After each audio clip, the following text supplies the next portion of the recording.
Ale.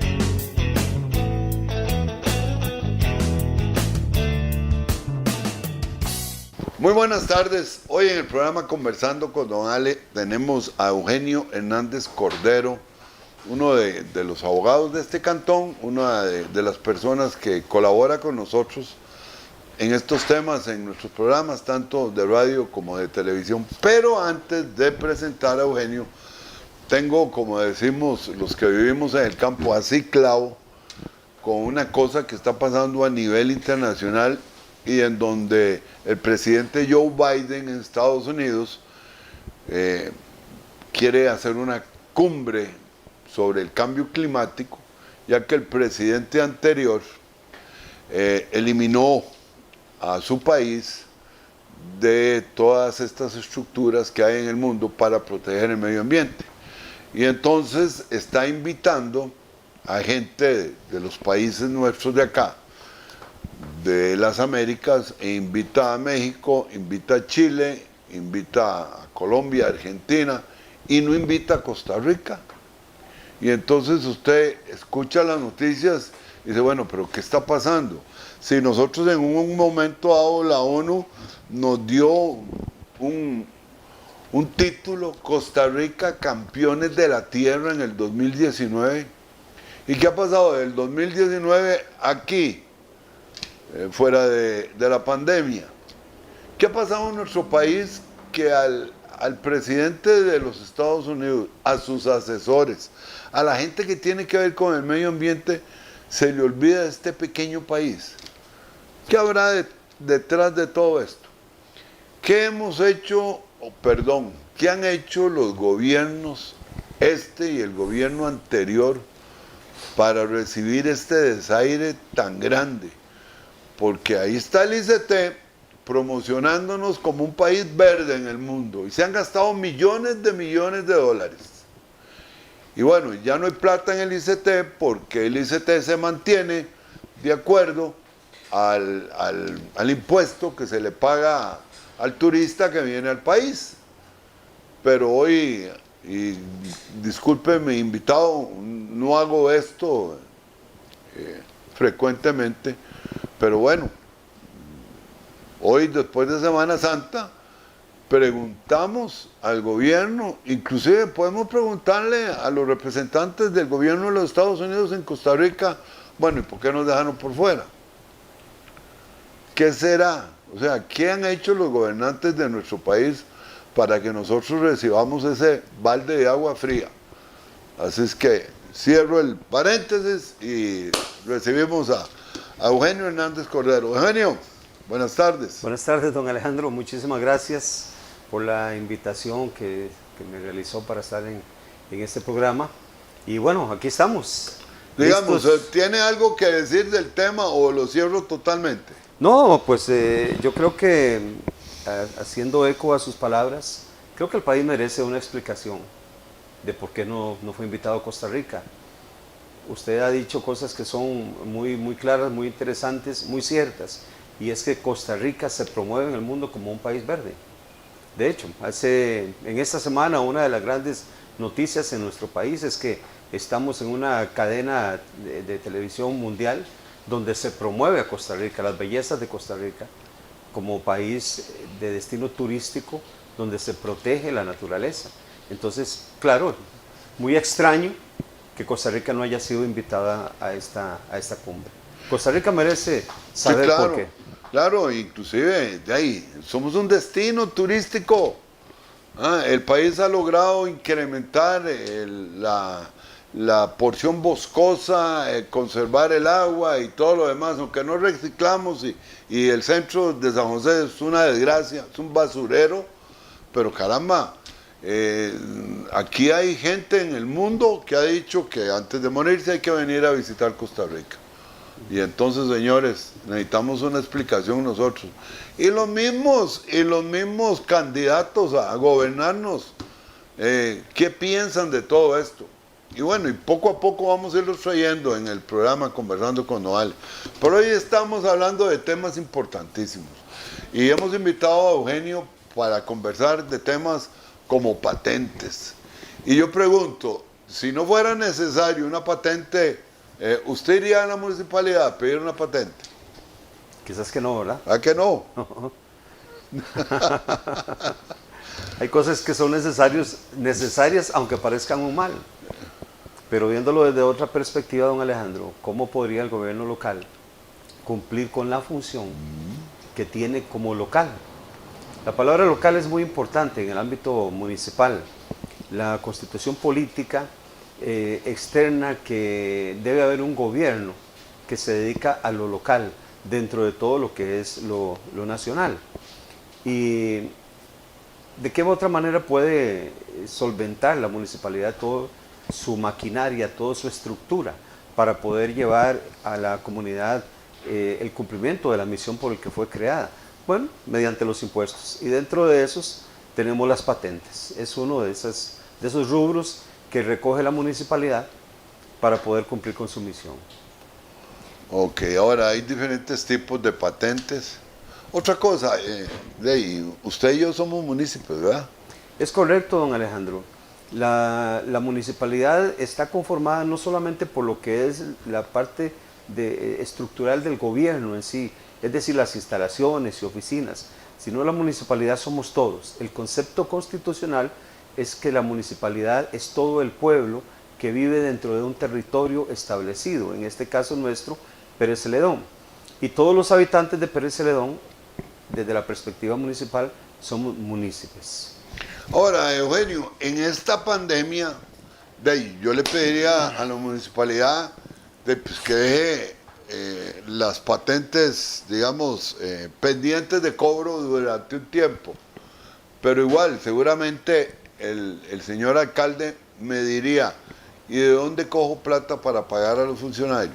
Claro, es una situación muy difícil para nuestro alcalde, donde debe haberse sentado ya muchas veces con su equipo de trabajo, vicealcaldesa y todos los que están más cercanos a él, para poder analizar estas situaciones. Porque la maquinaria municipal, aquí en Pérez Celedón, asumo, don Alejandro, que debe tener más de 200 trabajadores. ¿Y cómo pagarles? Además de eso, don Alejandro, cada pueblo, cada distrito dentro de este cantón necesita reparación de caminos, necesita carreteras, puentes, recolección de basura, etcétera, etcétera. Y solamente mediante la captación de impuestos es que la municipalidad puede sobrevivir. Entonces, yo pienso que nuestro alcalde, don Jeffrey, debe haber hecho una balanza, debe haberse sentado a pensar cómo poder paliar esta situación colaborando con los patentados y al mismo tiempo sosteniendo la municipalidad. Sí, es una posición muy difícil, no solo nuestro alcalde, todos los alcaldes. Todos los alcaldes, definitivamente. Inclusive, no solo el comerciante que tiene una librería y que tiene que decirle a sus colaboradores, venga usted 3 días y venga usted 2 días, si usted váyase para la casa. Debe ser terrible en este momento todas las circunstancias que están pasando en el mismo comercio que tienen que ver con la patente, porque ¿qué pasa si yo no pago la patente? Sí, es que si no pagas la patente, pues vas a recibir un apercibimiento de que te van a cerrar el negocio. Y además de eso vas a tener que pagar una multa. Don Alejandro, y en este tema de lo que usted hizo alusión hace unos minutos, con relación a los trabajadores, eso es algo que en todo el país, y Pérez Celedón lo ha sufrido, fue la suspensión de los contratos de trabajo.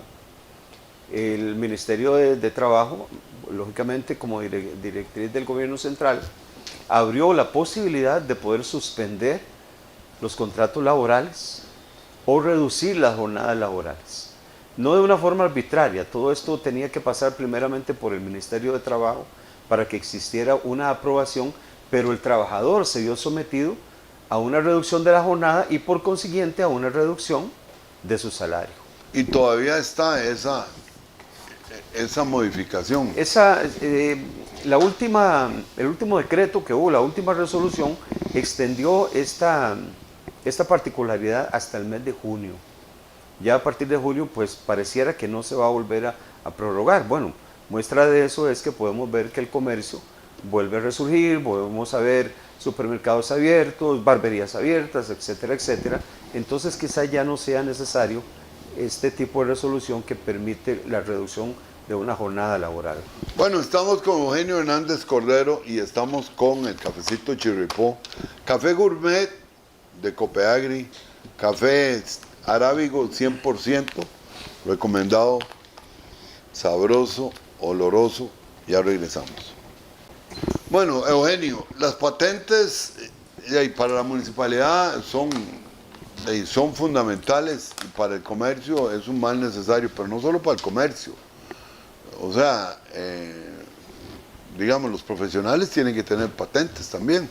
No todos, don Alejandro. Por ejemplo, los abogados no tenemos, no estamos obligados a pagar una licencia. ¿Un médico? Un médico... Una clínica sí, por ejemplo. Sí, la clínica, sí. El médico Sí. como tal yo creo que no. Pero la clínica sí. Es que el abogado es un poco diferente en su accionar, ¿verdad? Sobre todo porque el abogado puede trabajar a puerta cerrada o puede trabajar desde cualquier lugar del país. Generalmente la atención al público es muy, muy poca. Bueno, referente a los abogados, el libro Sálvese quien pueda, de Andrés Oppenheimer, que es un libro reciente, que hace un estudio de cuáles actividades y profesiones no solo están en desuso, sino que tienden a desaparecer o a manejarse por medios ya no presenciales, sino virtuales, está la abogacía. La abogacía. Sí, en realidad no conozco las manifestaciones de este pensador, pero el mundo está cambiando de una manera muy, muy rápida. Y lo podemos ver, un pequeño ejemplo de esto, don Alejandro, es en las cortes, en los tribunales. Ahora tenemos que viene a ser un agravio, diría yo, para los abogados, y es que usted llega a un juzgado de violencia doméstica y te dicen que no ocupas un abogado. Lo mismo sucede en un juzgado de tránsito, materia de tránsito. Lo mismo sucede en pensiones alimentarias. Y en algunos casos, en temas de familia, también te dicen que no necesitas un abogado. Y en temas laborales, resulta que ahora, con la reforma laboral que entró a regir en el año 2018, el Estado te brinda tutela, el servicio de un abogado. O sea, de ahí se van a quedar Pues, claro, sin o sea, trabajo muchísimo. Sí, el bajonazo en el trabajo es sustancial, se siente plenamente, porque entonces las personas sienten que ya no ocupan un abogado. Recuerda que en el tema del derecho penal también existe la defensa pública, ¿verdad? Ahora, al menos en lo que es laboral y lo que es en el tema penal, pues tienen un abogado profesional, o sea, un profesional en derecho. El gran problema es que en materia de tránsito, cuando a usted le dicen en un juzgado que no ocupa un abogado, no le están diciendo que es que le vamos a dar un abogado, no, es que usted puede ir a la etapa de juicio sin un abogado. Y eso es un grave error. Yo siempre lo he considerado que es una mala práctica y es un mal consejo de los juzgados para el usuario decirle que venga a un juicio de tránsito sin un abogado. La persona no sabe qué hacer, no entiende el tema, no entiende la filosofía del derecho y se ve sometido a una mala defensa técnica porque no existe una defensa técnica en el momento en que él mismo ejerce su defensa. Y todos estos son modificaciones a las leyes. Son modificaciones a las leyes, sí. El derecho es una ciencia, pero es una ciencia mutante. Es una ciencia que se renueva día con día. Las particularidades que se llegan a juzgar en los tribunales van haciendo que el derecho tenga que ir cambiando y tenga que irse generando nuevas leyes. Bueno, los teléfonos celulares, la comunicación. Ahora tenemos nuevos delitos y trabajamos en nuevos delitos que tienen que ver con esa particularidad de poder decir lo que yo quiero en las redes sociales. No es tan sencillo decir lo que yo pienso en las redes sociales, porque eso puede traer consecuencias. Puedo causar un daño, un agravio, puedo caer en la difamación, bueno, este juicio famoso que hemos tenido durante estas semanas en Costa Rica, precisamente en la comunicación, en los medios de comunicación, valga la redundancia, de una verdad o de una aseveración que fue falsa. Entonces hay que tener cuidado y los legisladores, la Asamblea Legislativa, debe ir legislando nuevas leyes para poder ir alcanzando a este mundo que avanza a pasos agigantados, ¿verdad? Ahora tenemos, don Alejandro, un comercio internacional muy diferente al que teníamos antes. Ahora usted desde una computadora, con una firma digital, usted firma un contrato y hace un negocio con otra persona allá por Japón. Eugenio, en este tema de los 3 futbolistas que querellaron o acusaron por difamación a 2 directivos de la Federación de Fútbol, es increíble la pérdida que hemos tenido todos, ¿verdad? Yo digo todos porque el país se vio también afectado por todo lo que ha pasado. Y nadie ganó nada, al fin y al cabo. O sea, lo que la Corte impuso fue que se le pague ahí, o sea, que los imputados paguen algo a los futbolistas, pero es más lo que los futbolistas y el país ha perdido por esto. Y entonces vengo a este comentario que Eugenio está haciendo, porque yo creo que un juicio hay que plantearlo muy bien, y un juicio no solo es decir y acusar a alguien, sino cuáles serán las repercusiones que ese juicio puede tener a nivel nacional y a nivel internacional, más aún cuando hay futbolistas involucrados que juegan fuera de este país y gente que tiene mucho prestigio en este deporte. Sí, don Alejandro, yo diría que el centro de esta situación, abriéndolo un poco, no solamente a los 3 futbolistas, sino abriéndolo un poco a lo que es el ser humano. Cuando uno decide denunciar es porque está sintiendo que fue afectado, de alguna manera, patrimonialmente o moralmente, para decir dos estadios básicos. Lo que estoy queriendo decir en este momento es que es lo que yo siento, es lo que a mí me está afectando. Pero resulta, don Alejandro, que tal vez lo que a mí me afecta no es lo mismo que a usted le afecta. Entonces vea qué interesante, porque muchas veces usted se encuentra ante una situación donde usted considera que aquella persona fue afectada, pero resulta que, mira, mejor no levantemos el polvorín porque se va a hacer peor el embarrijo, como decimos, ¿sí? en buen tico, ¿verdad? Y es como, por ejemplo, lo que se da en aspectos de delitos sexuales. En Costa Rica, gran parte de los abusos sexuales no terminan en una condena de cárcel, no, terminan previamente en el pago de una cantidad millonaria para que la víctima y su familia se queden callados, no digan nada, para no armar un alboroto. ¿Y bajo cuál filosofía? Bueno, que de todas maneras la persona que cometió el delito lo que va a hacer es pagar cárcel, y que eso no es la gran cosa, que mejor aprovechamos un poco y obtenemos una ganancia de esta situación. Traigo a colación esta analogía porque en el caso de los futbolistas, lógicamente ellos se sintieron afectados, don Alejandro, pero dentro del análisis que hacen los jueces, y eso es como analizar un partido de fútbol después de que el partido terminó, ¿verdad? O sea, el fulano debió haber hecho esto, debió haber tomado esta decisión, debió haber sacado. Sí. Entonces, ahora yo puedo decir, bueno, debieron haber hecho esto porque, ahora es muy fácil. Sí, porque no estuve ahí, no me tocó plantear la estrategia, ya sea de la querella o de la defensa, para enfrentar este juicio. Pero a la sentencia que arriba el tribunal es que los 2 directivos o exdirectivos manifiestan lo que ellos consideraron que fue una verdad y lo manifiestan abiertamente. O sea, creyeron en la palabra de una persona que les contó algo como si fuera cierto. Entonces, por eso es que no son condenados directamente o no son condenados de ninguna manera en cuanto al delito de difamación.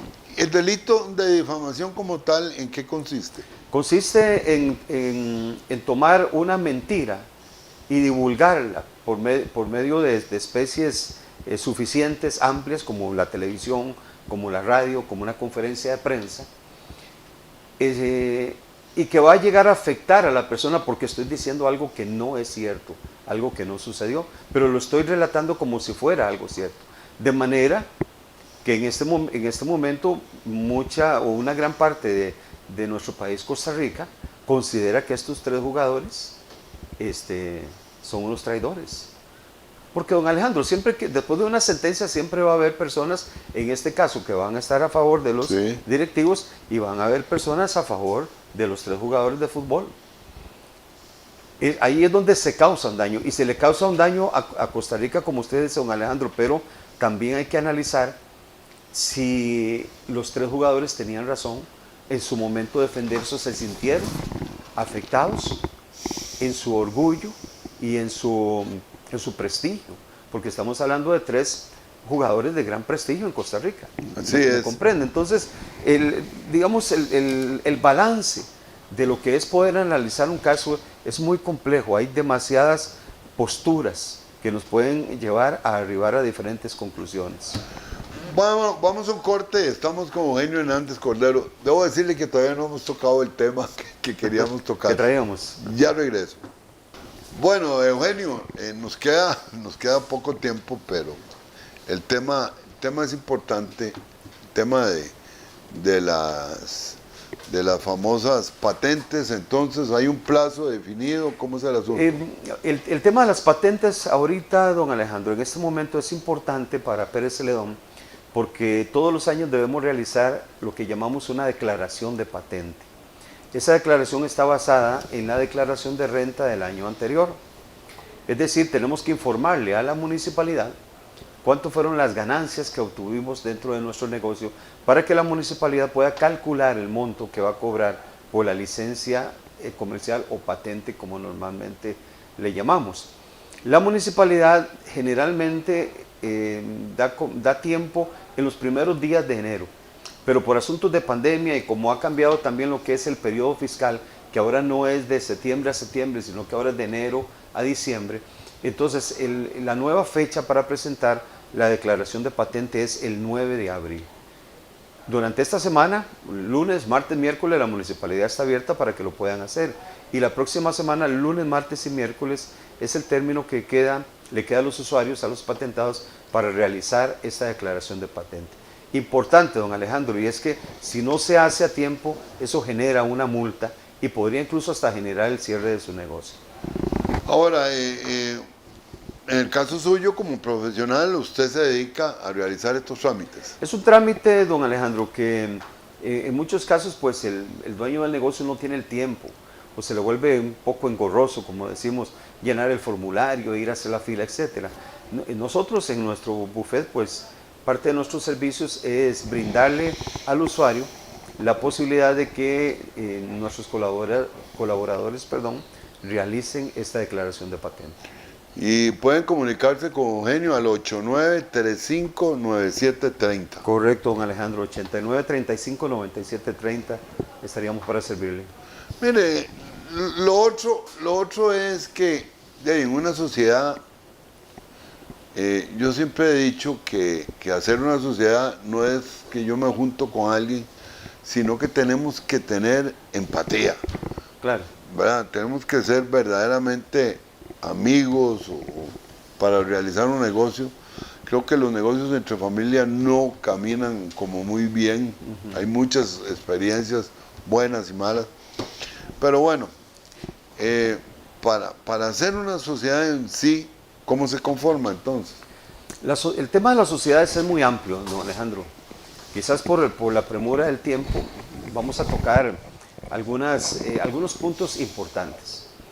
Existen varios tipos de sociedades. Las tres principales, que yo consideraría principales, son la sociedad anónima, la sociedad de responsabilidad limitada, que conocemos como la SRL, y la sociedad civil. Para conformar cualquier sociedad, don Alejandro, se necesitan dos personas, como mínimo, porque pueden ser muchísimos más individuos.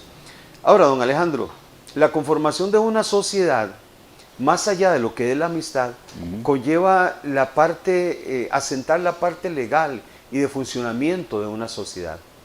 Dicen que no hay nada mejor que poder asentar las cosas en blanco y negro.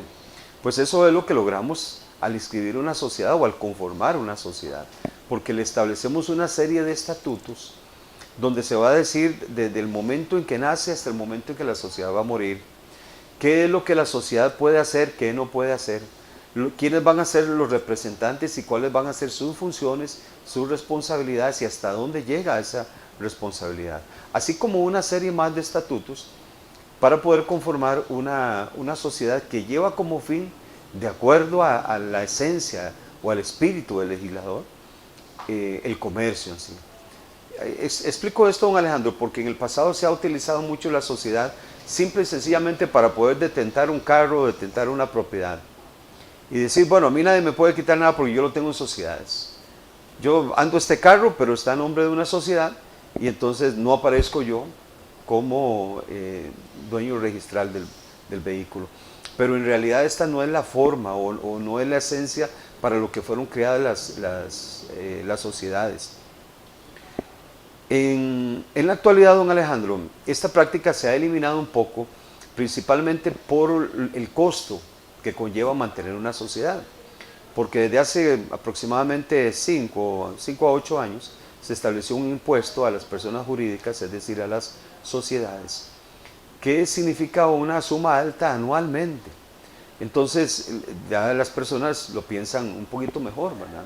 Voy a tener un carro a nombre de una sociedad y voy a tener que estar año a año cancelando una suma de aproximadamente 100.000 colones hasta 200.000 colones por mantener una sociedad. Y a esto le unimos que a partir del año 2019 se estableció lo que se llama o lo que conocemos como el registro de accionistas y beneficiarios finales. ¿Esto qué significa, don Alejandro? Que todos los años el representante legal de la sociedad debe declarar quiénes son los socios. Ve qué interesante, don Alejandro, porque esto ha sido toda una controversia. Antes hablábamos de una sociedad anónima, es decir, nadie sabe quiénes son los socios, nadie sabe cuál es el capital. O sea, solamente los que somos socios tenemos los libros y sabemos cuál es la realidad de la sociedad. Ahora resulta que a raíz de los convenios internacionales que tiene Costa Rica, donde hemos ido reformando o reforzando un poco esta ley contra el enriquecimiento ilícito, contra la corrupción, contra el terrorismo, contra el lavado de dinero, el narcotráfico, etcétera, etcétera. Costa Rica se ve obligado, como parte de los convenios internacionales, a establecer este registro. Y entonces el anonimato de las sociedades ya no es el mismo, ya no conforma la misma manera en la que se venía dando. Ahora este registro tenemos que anotar quiénes son los socios, cuál es el capital accionario, quiénes son los beneficiarios, si es que existen, aparte de los socios, y otra serie de requisitos. Don Alejandro, esta información es muy importante porque para este año el mes de abril es el mes que se estableció para realizar este registro. Y es de suma importancia porque la multa va aproximadamente como desde 1 millón de colones hasta 40 millones de colones de multa, de acuerdo a lo que reporte la sociedad de ganancias. Y se puede hacer acreedor de una multa de estas si no declaramos en el mes de abril. Y en buena teoría, a partir de este año, durante todos los años subsiguientes, en el mes de abril, hay que realizar esta declaración del capital accionario. Y todavía vamos más allá, don Alejandro, por lo cual los dueños de sociedades deben estar atentos a esta situación. Si usted tiene una sociedad y realiza una reforma al capital accionario, hay un cambio en el capital, la ley establece que usted tiene un tiempo, si mal no recuerdo, es como de 20 días hábiles, para reportar, o sea, para realizar una declaración más acerca del cambio que usted hizo dentro de ese capital. Don Alejandro, el tema de las sociedades es sumamente amplio, hay muchísimas cosas, pero en el contexto que estamos viviendo, esta es la parte más importante, que los usuarios que tienen sociedades o que conocen a alguien que tiene sociedad, le cuenten, le informen que es vital realizar ese registro ahora en el mes de abril. Y es importante, porque mucha gente dice, no, yo no voy donde un abogado porque me agarra y me deja sin plata. Bueno, es que de ahí existe una tabla, ¿verdad? En el colegio de abogados, usted no puede cobrar lo que usted quiera. Sí, es correcto, don Alejandro. Nosotros como profesionales estamos dentro de un colegio que es el Colegio de Abogados y Notarios de Costa Rica, y aquí se establece una tabla de honorarios a la cual uno debe respetar plenamente. Entonces, cualquier trabajo, por ejemplo, este registro de accionistas, si usted tiene una sociedad y usted tiene su firma digital, usted lo puede hacer.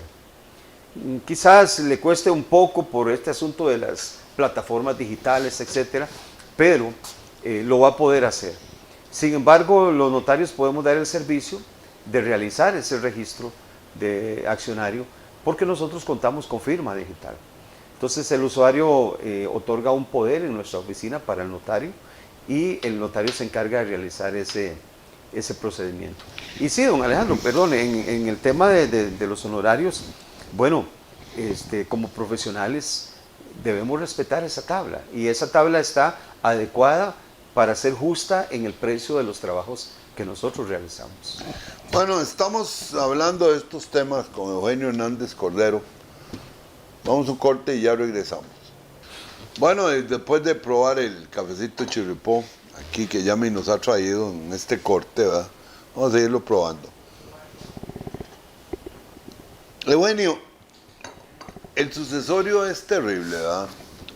Como perito judicial en mi tiempo, pude desgraciadamente vivir más de una situación de esta, cuando la persona se muere y en la familia no se ponen de acuerdo, ¿verdad? Y para mí el sucesorio es fundamental. Bueno, ¿se le llama testamento también o no? ¿O estoy equivocado?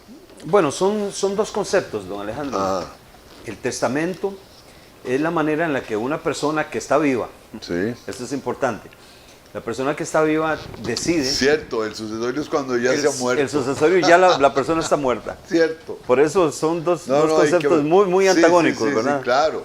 O sea, estamos hablando de en vida, hermano, en vida. En vida. Haga el testamento. Correcto. Exacto. El testamento es la última voluntad de una persona, que no necesariamente es cuando estás agonizando o conoces que ya tienes una enfermedad y entonces pensás que ya tu tiempo terminó, ¿verdad? No, el testamento lo puedes hacer en cualquier edad, en cualquier tiempo. Y algo importante de los testamentos, don Alejandro, es que podés modificarlo todas las veces que quieras. Es el que hoy hayas dicho que... Que va Juan y después meto a Pedro y saco a Juan. Exactamente, correcto. La persona, el derecho de testar, el derecho de poder decidir sobre mi voluntad, me lleva a decir si quiero que mis hijos sean herederos. ¿O no? O no. ¿O no? Me lleva a decidir si quiero, como sucede, que el gato sea el heredero de todos mis bienes, ¿verdad? O el perro. O quiero dejarle todo a una institución. Sí. Entonces, ese es el derecho de poder testar. Y es importante, don Alejandro, es importante que usted manifieste su última voluntad en un documento que es un documento notarial. ¿Qué es lo que debe hacer? Acercarse a un notario. El notario le va a asesorar y le va a explicar qué es lo que debe hacer y usted toma sus decisiones. Ahora, don Alejandro, el proceso sucesorio, como lo decíamos ahora, es cuando ya la persona ha fallecido. Y no ha testado. No es así realmente, don Alejandro. Cuando se hace un testamento, siempre vamos a tener que hacer un proceso sucesorio. Nada más que hay proceso sucesorio con testamento y proceso sucesorio sin testamento. El proceso sucesorio es lo que la gente conoce normalmente como una mortual. Ahora, este tipo de proceso se puede realizar en dos sedes. En la sede notarial, que es cuando el grupo de familia llega a la oficina del notario, falleció el papá, la mamá, falleció un hijo, falleció algún familiar. Y entonces iniciamos un proceso en el escritorio. Ese tipo de proceso donde todas las personas están de acuerdo. Están de acuerdo. ¿Sí? Donde no va a haber conflicto, donde quizás pueda darse una discusión pequeña, una discusión de detalles. Entonces podemos realizarlo en la oficina de un notario, con la gran ventaja, don Alejandro, que este proceso sucesorio se termina en 3-4 meses a lo sumo, dentro de todas las características óptimas para poder realizarlo. Dentro de esas características óptimas, le cuento que no se puede realizar un proceso sucesorio si existen menores de edad o si existen lo que llamamos personas incapaces. Cuando hablo de personas incapaces, son personas que no pueden decidir por sí mismas por una situación mental. No una persona que ocupe estar en silla de ruedas o algún tipo de afectación física, sino algún tipo de afectación mental que no le permite tomar sus decisiones por sí mismo. Con esas condiciones tenemos sucesorio notarial.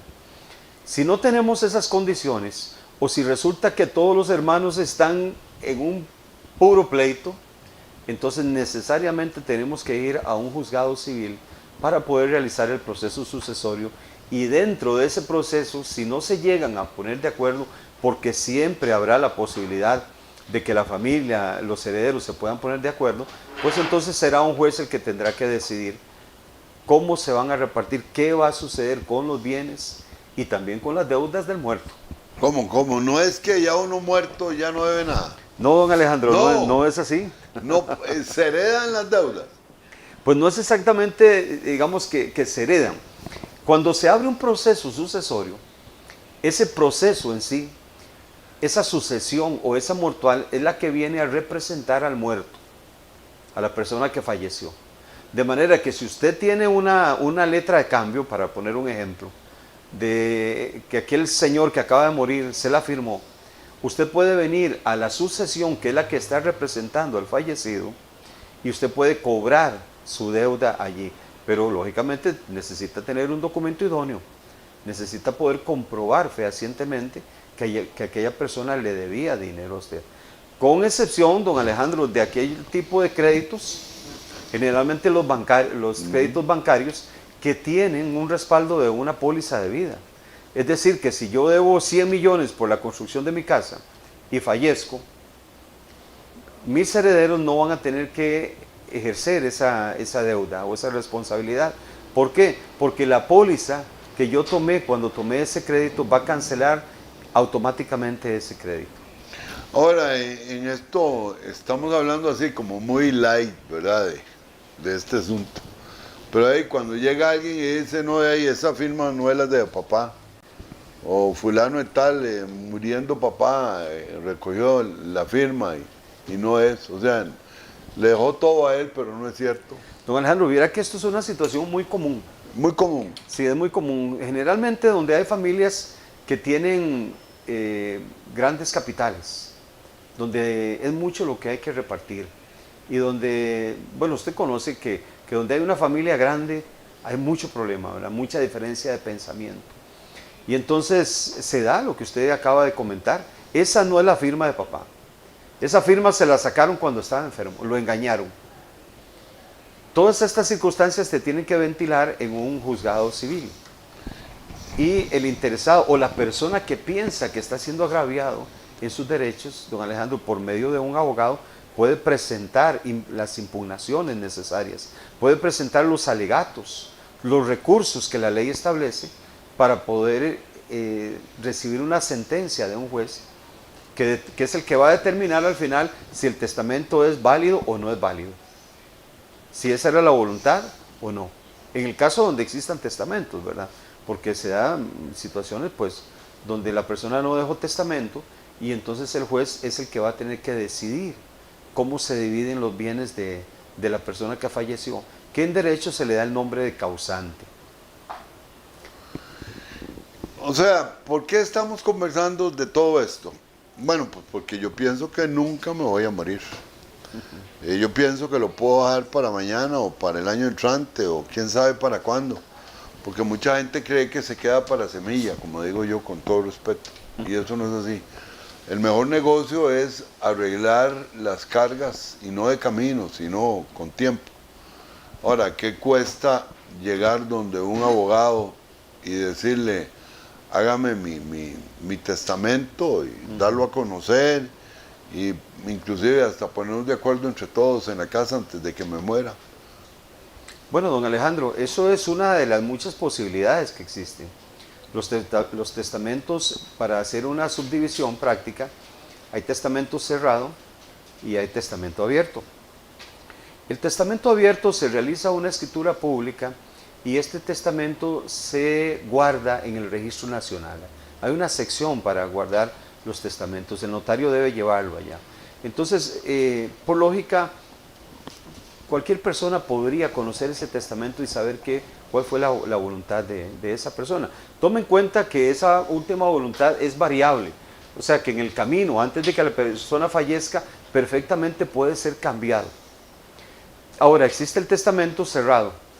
Ese tipo de testamento se realiza delante de algunos testigos, creo que son 4 testigos, y ese testamento, don Alejandro, se dobla, se cierra y se sella. Y para ser abierto hasta que la persona fallezca. Ese testamento tiene que guardarlo alguna persona de confianza o personas de confianza, y cuando la persona fallezca debe llevársele ante un juez, porque el juez es quien debe abrirlo. No lo pueden abrir los familiares. Ahora, don Alejandro, hay algo que es muy importante, y es que creo que me refería hace unos minutos a ese tema. Usted, don Alejandro, la ley establece que usted es el dueño de lo que usted tenga a nombre suyo. ¿Qué significa esto? Porque sucede mucho, don Alejandro, que los hijos comiencen a coaccionar a los viejitos, a los ancianos, de que me tiene que dejar esto, mi tata, déjeme esto, mami, vea, déjeme esto. O algunas veces esto sucede muy a menudo. Llega con la escritura, con el protocolo, papá, firmame estos papeles aquí. Y el viejito no se está dando cuenta que está traspasando las propiedades. Vamos a hacer un corte ya para terminar. Los viejitos y las viejitas debemos de abrir los ojos. La gente que tiene sus propiedades, el trabajo de muchos años, como dice aquel, pele el ojo con lo que tiene. Y ya regresamos. Bueno, don Eugenio Hernández Cordero, mire, este tema da para muchísimo, porque resulta que si uno tiene una propiedad, se la puede dejar a alguien, pero se guarda el usufructo, da la nuda propiedad. ¿Cómo es el asunto? Cuénteme un poco, porque eso es parte de este tema. Claro, por supuesto, don Alejandro. Eso es una muy buena opción. Recuerde que, como explicaba hace unos instantes, si hacemos un testamento, siempre va a ser necesario abrir un proceso sucesorio. Es decir, el testamento no evita el proceso sucesorio. Exista o no exista testamento, hay que abrir una mortuaria. Ahora, pero resulta que yo tengo una propiedad. Ya tendré 90 años, siento que no me queda mucho tiempo. Mejor voy a evitarle a mis hijos el proceso sucesorio. Tengo 2 hijos, para poner un ejemplo, les voy a traspasar esa propiedad, pero tengo temor de que una vez que le traspase la propiedad a mis hijos, me saquen de allí, ¿verdad? Es un temor válido, don Alejandro. No, y ha pasado. Sí, y pasa muy constantemente. Entonces, el notario lo que le va a recomendar es que usted traspase la propiedad a favor de sus hijos. Le va a pasar lo que llamamos la nuda propiedad, y yo me voy a reservar para mí, o sea, la persona, el ancianito que está haciendo el traspaso, se va a reservar para sí mismo lo que se llama el usufructo, que es un derecho a seguir viviendo, a seguir disfrutando de esa propiedad hasta el día que él fallezca. Entonces, lo que estamos haciendo aquí es dividiendo la propiedad en 2. La parte de la nuda propiedad, que es la que se le traspasó a los hijos, en este ejemplo que estamos poniendo, y el usufructo, que es lo que se está reservando la persona que está haciendo el traspaso. Es una muy buena manera de evitarse el proceso sucesorio. Pero hay que tomar algo en cuenta, don Alejandro, hay que tener mucho cuidado. Cuando usted traspasa la nuda propiedad, esa nuda propiedad es objeto de embargo, está sujeta al embargo. Entonces hay que tener cuidado si al muchacho o a la señorita a la que le estoy pasando la propiedad, si será o no una de esas personas que queda debiendo por todo lado, que se jala sus tortas. O sea, la persona puede hipotecarla. Puede hipotecar la nuda propiedad, puede incluso vender la nuda propiedad. Claro, mientras exista el usufructo, a aquella persona no se le puede sacar de la propiedad, pero aquel que ya es el titular de la nuda propiedad tiene un derecho absoluto de hacer lo que él quiera sobre ese derecho. Por eso también hay que tener cuidado en ese sentido. ¿A quién es que le vamos a dar la nuda propiedad anticipadamente? Por eso es que con Eugenio Hernández Cordero hemos tocado estos temas varias veces en la radio. Porque hay muchos temas que desconocemos, desde luego, los que no estamos metidos en esta profesión o en este conocimiento. Y muchas veces uno dice, no voy a ir donde el abogado porque, como les digo, seguramente por una consulta me va a cobrar tanto cualquier cosa. Eugenio siempre dice en los programas de radio que busque o que vaya o que pida consejo a al abogado Un abogado de su confianza, de su claro. confianza, ¿verdad? Es lo mejor que puede hacer la persona, que no se quede con la duda, que no se quede con el temor, sino que busque un abogado para que le pueda asesorar, no solo en temas de sucesorios, don Alejandro, accidentes de tránsito, problemas con vecinos, problemas de cercas, situaciones de aguas entre vecinos. El tema del derecho es sumamente amplio. Sumamente amplio. Bueno, hoy hemos estado conversando con don Ale, a Eugenio Hernández Cordero. Eugenio tiene el número telefónico, déjeme ver, si no se me fue, déjeme ver cómo estamos, 89-35-9730. Así es. Lo recomiendo. Bueno, y además, ¿sabe qué? Creo que Eugenio hizo mi testamento, ¿ah? Hace unos Es correcto, años. don Alejandro, sí. Llevaba varios testigos, ¿verdad? Varios testigos, necesita 3 testigos para ser efectivo. Así es, o sea, estamos en manos de un buen profesional que estoy recomendando. Muchas gracias y nos vemos en el próximo programa conversando con don Ale. Don Eugenio, muy amable, muchas gracias. Muchas gracias, don Alejandro.